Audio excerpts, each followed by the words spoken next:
much. Let's get some more on all of this. Republican Congressman Adam Kinzinger is joining us. He's a member of the Foreign Affairs Committee. He's a veteran of the wars in Iraq and Afghanistan, served in the U.S. Air Force. Congressman, what could it mean that ISIS and other terrorist organizations are thought now to have some sophisticated bomb-making capability that could evade airport security?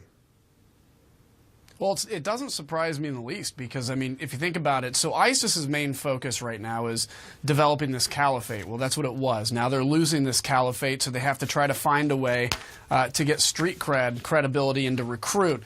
Al-Qaeda in the AQAP is basically the legacy Al-Qaeda, and these are the folks that are largely focused on destroying Western assets or the United States. And so they've been a real threat. I'm actually, to be honest with you, kind of surprised that it's taken so long for them to come up with this technology. So we have to continue to be on our game in terms of how we're screening. It may not just be by looking at, you know, an object coming through a screener, maybe by sniffing for some kind of a bomb-making material, anything like that. We have to continue to progress as the terrorists continue to progress. And I think lastly, the most important thing to remember is we have to stay on the offense against them, because they are disorganized, because at home they're being attacked. They are much less organized and able to reach out and strike foreign assets. I think you're an Air Force pilot. You still serve in the U.S. Air Force Reserves. Correct me if I'm wrong. But what kind of damage, Congressman, could a bomb like this on a laptop, hidden in a laptop, actually do to a big commercial plane? Obviously, it depends on how big the bomb is, but you hear about the Somali airliner and it blew a hole in it. Now, you know, the movies and stuff make it look like if you even shoot a bullet outside of a window inside of an airplane, everything gets sucked out and the airplane's gone. That's not the case, because what it does is just depressurizes the cabin unless you get a really structural issue. So domestically, if it's a small bomb, I mean, obviously you'd have injury, you have the possibility of it being catastrophic bomb, but if it's just blowing a hole in the plane can land. Where there's real concern, though, is if a plane is over the Atlantic or Pacific Ocean. You get a hole blown in the plane, you may still have structural integrity, but you're 3 hours from any landing spot. So that may be, and I don't know this, you know, from any firsthand information, but that actually may be the reason that this just extends to international flights right now and not domestic flights. But doesn't it make a big difference, Congressman, if that a hole in the plane and the structure occurs when you're flying, let's say, at 8,000 or 10,000 feet as opposed to 30,000 or 35,000 feet?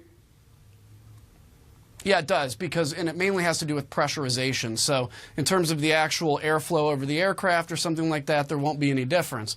But in terms of if you're at 8,000 or 10,000 feet, a plane can depressurize with no effect on the passengers. Your ears will pop pretty fast, but you can still breathe with oxygen. At 34,000 feet, your time of useful consciousness is maybe only about 20 seconds. So by the time you realize that, you have to get on oxygen. The pilot should be able to in time, so it's not overly catastrophic, again, just being depressurized.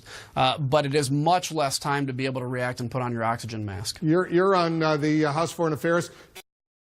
Is the U.S. working with these countries in Northern Africa and the Middle East to make sure their security screening is improved, is strong enough to detect these kinds of bombs?